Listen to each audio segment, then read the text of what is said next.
একসময় এক দুর্গম পাহাড়ের গহীন অরণ্যে এক রাক্ষসী বাস করত। তার নাম ছিল কালিন্দী। কালিন্দী ছিল খুব ধার্মিক, কিন্তু তার এক মন্দ স্বভাব ছিল। সে মানুষদের থেকে দূরে থাকত, কিন্তু মাঝে মধ্যে খিদে হলে নিচের গ্রামে নেমে এসে শিকার করত।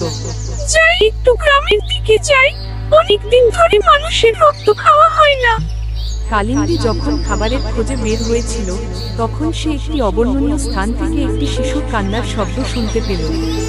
সে ধীরে ধীরে সুরের দিকে এগিয়ে গেল এবং দেখল একদল ভ্রমণকারী হামাগুড়ি দেওয়ালা একটি বাচ্চা ছেলেকে ফেলে রেখে চলে গেছে। এখানে দেখা যায় একেবারে কচি মানুষের বাচ্চা। এটি খেতে সেই মজা পাওয়া যাবে, কিন্তু এত ছোট বাচ্চাকে কেন ফেলে গেল?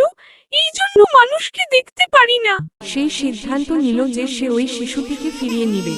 কালিন্দী শিশুটিকে তুলে নিয়ে তার গুহায় নিয়ে গেল এবং তাকে নিজের সন্তান হিসেবে বড় করার সিদ্ধান্ত নিল। শিশুটি ছিল খুব মিষ্টি এবং তার নাম রাখল সে বৃত্তি। কালিন্দী প্রতিদিন বৃত্তিকে ভালোবাসা এবং যত্নে বড় করল। সে তাকে শিখাল কিভাবে গুহায় বাস করতে হয়, কিভাবে প্রকৃতির সাথে মিশে থাকতে হয় এবং ভয়ঙ্কর জঙ্গলের জীবনের সাথে মোকাবিলা করতে হয়। বৃত্তিও যেহেতু রাক্ষসীর আদরে বড় হচ্ছিল, তাই সে কখনো ভয় পায়নি। দিন গড়ানোর সাথে সাথে বৃত্তি এক বিশাল শক্তিশালী মানব সন্তান হয়ে উঠল। তার মধ্যে রাক্ষসীর কিছু গুণও ছিল, কিন্তু সে ছিল দয়ালু ও সহানুভূতিশীল। তার কাছে মানুষের ভক্তি ছিল এবং সে কখনোই মানুষদের ক্ষতি করে না। একদিন বৃত্তি গ্রামের শিশুদের সাথে খেলতে গিয়ে লক্ষ্য করল যে গ্রামের মানুষরা রাক্ষসী কালিন্দীর ভয়ে সারা বছর আতঙ্কিত থাকে। বৃত্তি ঠিক করল সে তার মায়ের সাথেই বসবাস করবে, কিন্তু একই সাথে মানুষের সাথে বন্ধুত্ব গড়বে।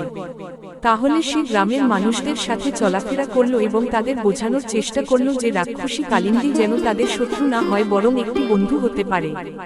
ধীরে ধীরে গ্রামের মানুষরা কালিন্দীকে গ্রহণ করতে শুরু করল এবং কালিন্দীও তাদের প্রতি দয়ার হাত বাড়াল। এভাবেই কালিন্দী এবং বৃত্তির মধ্যে একটি অদ্ভুত বন্ধন তৈরি হলো, যেখানে রাক্ষসী রক্ষক হয়ে গেল এবং মানুষদের জীবনকে রক্ষা করল। কালিন্দীর হৃদয়ের পরিবর্তন ও বৃত্তির সাহসিকতা একটি সত্যিকার উদাহরণ হয়ে রইল যে প্রেম ও সহানুভূতির শক্তি সবকিছুকে পরিবর্তন করতে পারে।